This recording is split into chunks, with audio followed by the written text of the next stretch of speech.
What's going on, people in YouTube land? This is your boy Lee Majors again, back with another one. Yep, back with another one. I wanted to have a topic today on talking about assets and liabilities. And I think it's various different situations, person, places, and things that that are assets and that are liability, from people, you know what I'm saying, to different material objects and shit that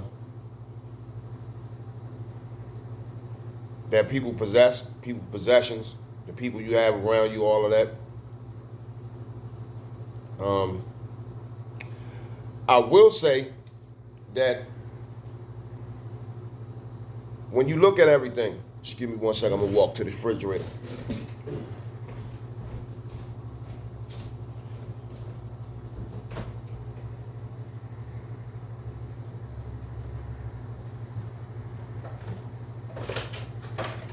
Bear with me 1 second.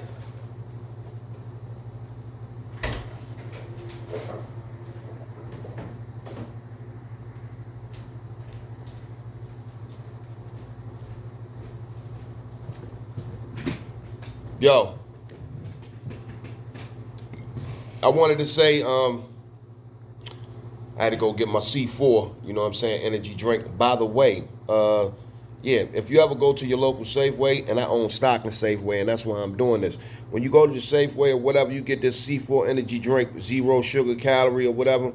This shit got like, you know, I say about maybe 1, 2, 3, 4, 5, 6, 7, all 7 chain amino acids, from tyrosine to creatine to elegurine and a lot of other good healthy shit in here, you know what I'm saying, for your cognitive patterns. And this shit basically amplifies the nervous system and let your brain, and let your brain, you know what I'm saying, work on its most top-notch level as far as brain performance. So if you a nigga, you know what I'm saying, that's reading or doing any physical type of shit, you know what I'm saying, yo, or a female, the C4 is good. Take a real good look at this. C4 energy drink. You can go to your Safeway. I own stock in Safeway. You understand what I'm saying? So that's why I'm promoting this shit. So, you know, I own stock in these companies. Plus, this company I own stock in too. Go ahead and y'all go ahead and go on and purchase that, because performance-wise, this definitely does help. And, you know, you drink this and eat a good meal, and you be all right. So, anyway. Yo, let me start off with this. I'm just putting my thoughts together right now, and usually this is like nothing that's scripted or whatever. So I go off of just pure raw experiences or whatever, right? I want to talk about liabilities. All right. In my days, you know what I'm saying, are coming up, I done ran businesses, I done entertainment, I done a whole lot of shit as far as like, you know, running restaurants, performing, you know what I'm saying, cutting records and rapping and doing a whole bunch of shit. And I done been around a lot of other business people, you know, working in restaurants, anything that has to do with the service industry or what, you know, or where you serve people. My job has been that of taking care of people. And you learn a lot. You learn who's there, who's not, and so forth and so on, right? So I'm gonna just jump straight into it. A lot of motherfuckers are liabilities. And, you know, it's a risk, because you have to engage into getting into different situations with people to find out the character of people and where they come from and shit, you know what I'm saying, and how they're able, you know what I mean, to put up with things or whatever. I noticed that a lot of people, you know, when you fight for them or when you work hard for them or whatever, you know what I'm saying, they don't want to do that shit for themselves. But if they find somebody who they could actually, you know, have on their team to watch their back, they become lazy and shit, you know what I'm saying? And it's just a fucked up problem, you know. I always believe in giving people the benefit of the doubt, as far as when it comes to believing in them and trying to help people bring out the best potential within themselves or whatever, right? So, like back in the day, like when I wanted to come out with my first record, I saved up for 4 years, almost 4 to 8 years to come up with the money, to create my own CD and everything like that, right? This when I was rapping professionally back in the day, and believed in the game, and really actually believed that we could actually make a difference as far as with hip hop and shit is concerned. And like just with the different movements of of young niggas bettering themselves, straight up, and you know, Pac was around, and a lot of Scarface. Just the golden era of hip hop. Like it really did. Like just the golden era of hip hop. It really possessed us with the fact of wanting to take the culture to the next level. And I'm using these experiences to tell you the difference between, assets and liabilities through stories. So bear with me. But throughout my journey, a lot of people was around me because of how popular I was, who I resembled, and everything like that, or who they thought I resembled, or whatever, and the fact that I had talent and I had a work ethic and I had drive and I cared about people. A lot of people used the fact that I did good business and everything like that, that I was a stand-up guy. They used that. You got people out there,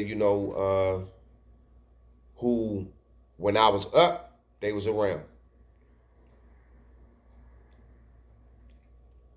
When the money was good, when the spotlight was there, they was around. I learned this in entertainment. They was around. Oh, who was Lee Majors, this, that, and the other? They was around. Oh, that's the dude that work at the restaurant, Cluck You Chicken or whatever. They was definitely around. The reason why I'm speaking on this now, because I'm finna get ready to work on a documentary about this and breaking all this shit down. Because these are real time and events and stories that has been lived out. And I'm still, inshallah, I'm still here to tell it. You know what I'm saying? So, yeah.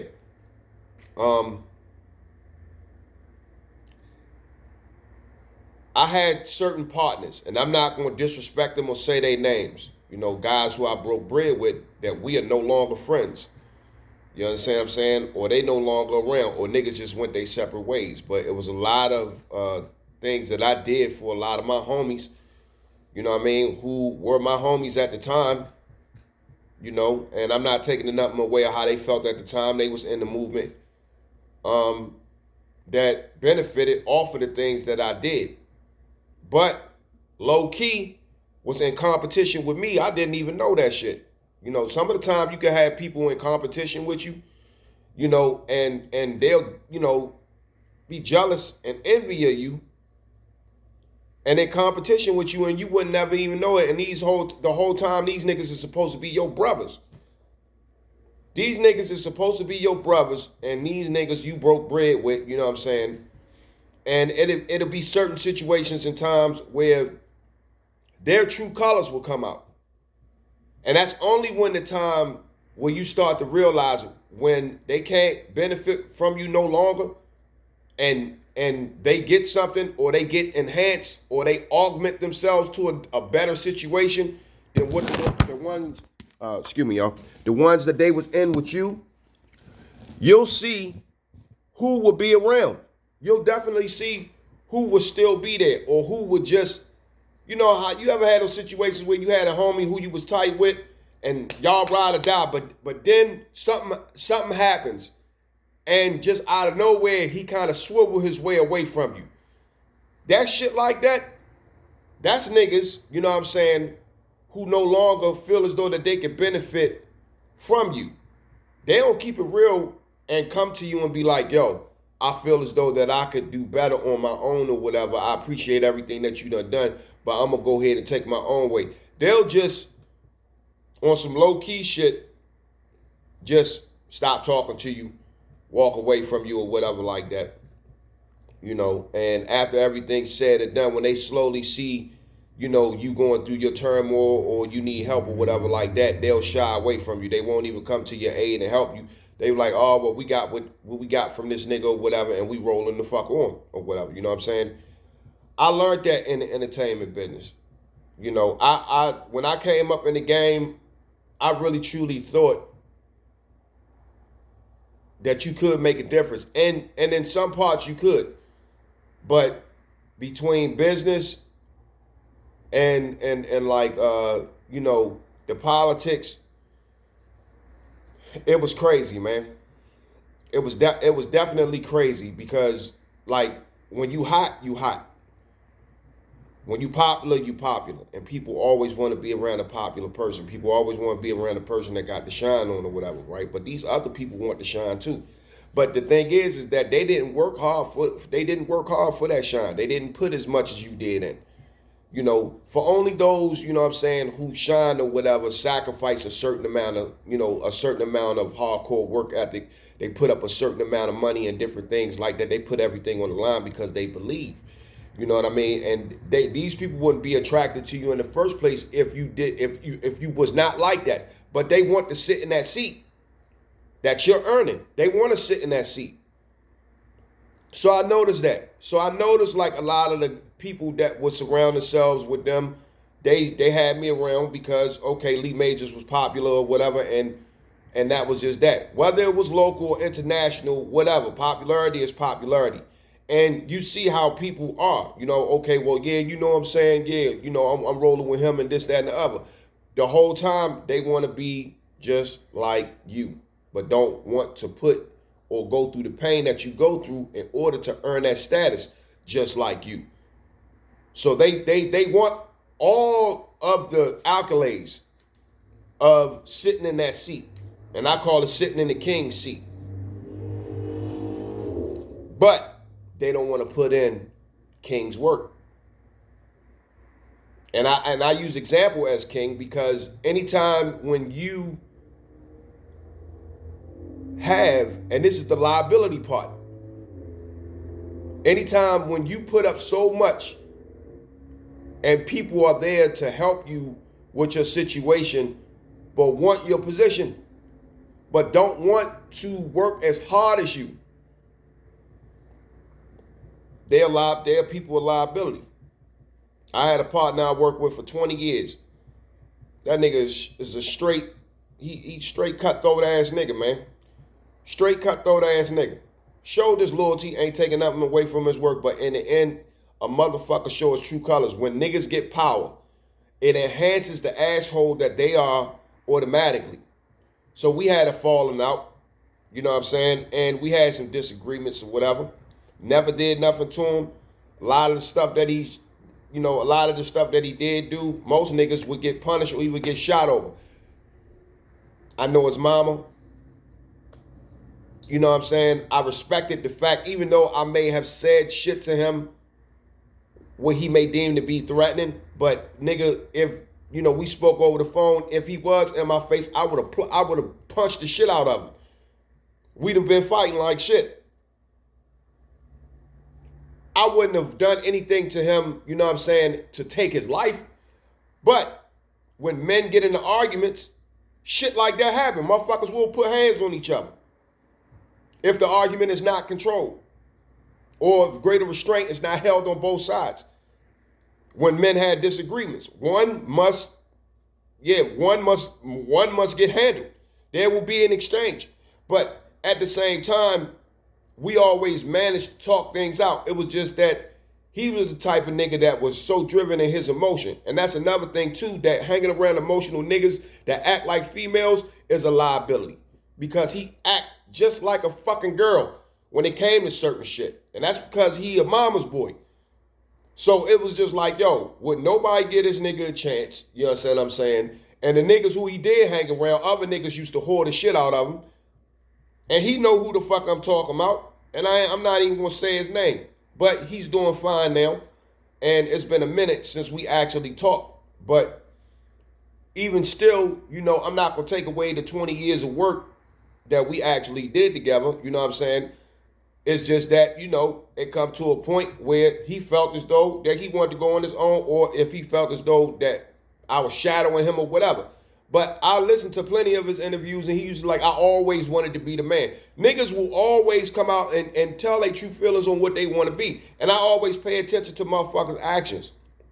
Once when he saw that, okay, well, I could get something over here, and he's no benefit, and he's listening to other outside entities or whatever that's telling them that shit, because you may get a couple of niggas up north or whatever, to be on your records or to give you attention, or you getting in magazines and shit like that. So when he started getting shine like I got shine or whatever, hey, he felt as though that, okay, you don't need me no more. That's fine. That's cool. I never took anything out of his mouth. Everything that he done for me, I actually paid for or whatever. It was just that the fact of being the man and the rules of the game, I'm very hard and stern, and I make sure that I rule shit with an iron fist when it comes to high standards within doing good business. You know what I'm saying? And good partnership. If we partners or whatever, we have to put in work for each other. There's no way that you're going to be able to have any throne of any kind. You know what I'm saying? If you don't put work in for the next man. So I was real big on that because I put a lot of work in, but also I invested a lot into this guy. You understand what I'm saying? And the thing was that he was definitely talented. But I've been in certain positions that he hasn't been in. And I looked at it as us cross-training each other. But that's neither here nor there. But the thing was that this whole time, once when I got into a situation once when I got into a situation where it looked like I was losing everything, because as a businessman, you're going to go through your hard times. You know what I'm saying? All of the niggas who I thought that was cool, everybody spread out. I could remember where I went bankrupt. I lost my place. You know what I'm saying? Shit. The girlfriend I had at the time ended up leaving me. It was a whole lot of shit that was going on. You understand what I'm saying? And all this has spiraled. This was like in the early 2000s. All this shit has spiraled, in the span of a year. So any and everything that could possibly go wrong went wrong. And all of those who I helped take care of, all of those who I looked out for, all of those, who supposedly was supposed to be there and supposed to keep it real, they scattered.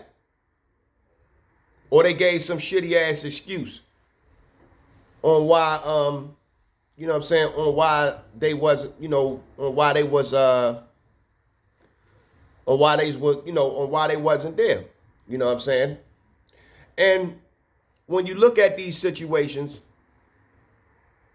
and you go through this turmoil and you are able to sit back and reflect on things, it gives you a calling, to be like, okay, well, your life ain't just only yours. You want to go out and teach other young people.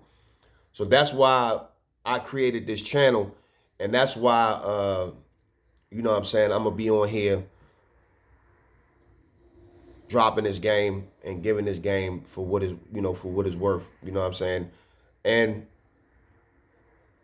these people who come in are liabilities. They are liabilities. You know what I'm saying? And I'm not saying that you don't supposed to trust people, but one of the things that I will say is that, you treat people accordingly to how much they engage with you and how much they put in work for you. That's how you treat them. And then you reciprocate that back and forth. And it's a constant exchange. Most people want easy peasy. And throughout the whole time, I had to learn a lesson because everybody does not deserve you taking your energy and investing it into them. In order to deserve something, you have to prove yourself worthy or whatever, right? And I myself take accountability that I was giving motherfuckers chances because I felt sorry for them. But see, I created my chances because I didn't feel sorry for myself. I had to put that shit down and earn that seat. And the seat that I was in, niggas was jealous of me for because they wanted to sit in it, but they didn't want to go through the pain that like how I went through the pain. And that was the thing. And it wasn't even that. It's just that when you put in work or when you doing what you're doing, you automatically gonna shine because you putting in the work. You putting in the work. Any little recognition, you know what I'm saying, or whatever. I never really was jealous. I never was jealous of other people when they shined because I absolutely knew what it took to consistently keep that reputation up. And you have to work consistently. And you have to be willing to put up your own money, and you have to be willing to go through the storm in order for you to maintain the success rate and the survival rate of what it is that you created. So in all actuality, these people was jealous of the work ethic because that's what you got to have. Anybody who have a hardcore work ethic is not going to really be, how can I say, worried about the shine like that because we so focused on harnessing the craft and making sure that shit is correct. We putting in work. I ain't got time to sit here and think that you jealous of me because of the fact that we doing the correct things and that I'm taking the responsibility of being the nigga in the seat or being the king in the seat. And that's just through experience. Nature put motherfuckers in position as far as who is capable of dealing with what at that particular time through experiences. So when you look at it, right, a lot of motherfuckers worked against the fact of the progress as us collectively working as a group because of their own selfishness. When it didn't even have to be like that at all. It's various different situations. These people that come around who you don't see, if you find yourself putting in more work or putting up something or like, if they don't make suggestions or whatever, or they not adding on to the collective, these people are liabilities. People who you watch spend unnecessary money, make gay ass decisions. And what I mean by gay ass decisions, you know what I'm saying? Especially men, that act feminine or that act like kids or that play a lot of mind games and shit like that. Keep niggas like that away. Motherfuckers who think that you talking behind their back or whatever that have a lot of different emotional issues, or don't have no emotional, how can I say, discipline or don't know how to control their emotions. You keep them niggas like that away from you. That's what the fuck I learned. You understand what I'm saying? You work with somebody long enough, you can recognize when you see other kindred spirits of people that actually act like the one that you actually dealt with. You know what I mean? It's a lot of bullshit. You know what I'm saying? But anyway, we had 23 minutes. But yeah, this is liabilities. I ain't getting really to that much description on certain specific situations, but as the volumes go on, I'm gonna give some detail and some stories. But we had 24 minutes. So look, check this out. My name is Lee Majors. I run the How to Manage Your Money channel. And the way how I'm presenting this is going to be a little bit different because through situations, we all have to constantly spend money and we learn from different things. Through storytelling, I'm gonna share some different stories with y'all from different personal experiences or whatever. So yeah, man, make sure that y'all subscribe to the channel and make sure, that that y'all listen and apply this knowledge, you know what I'm saying, to your own life. You know what I'm saying? And you'll find out how much it works, how much it worked for you. And I'm gonna tell you some things that can make you successful, with dealing with a lot of hardship, or if you go through a lot of different shit, or how to make something out of nothing. That's what the fuck is all about. It's about sharing these experiences with people. You know what I'm saying? But anyway, we had 25 minutes. So yeah, this is a chapter on liabilities. Make sure that you don't have people around that's in secret competition with you. And it'll motherfucking show through their actions. Always fuck what a motherfucker say. Pay attention to what a nigga do. You know what I'm saying? Pay attention to what they do. You know what I'm saying? And what they say out their mouth. And match the two. And you'll see it. Till next time. Peace, y'all.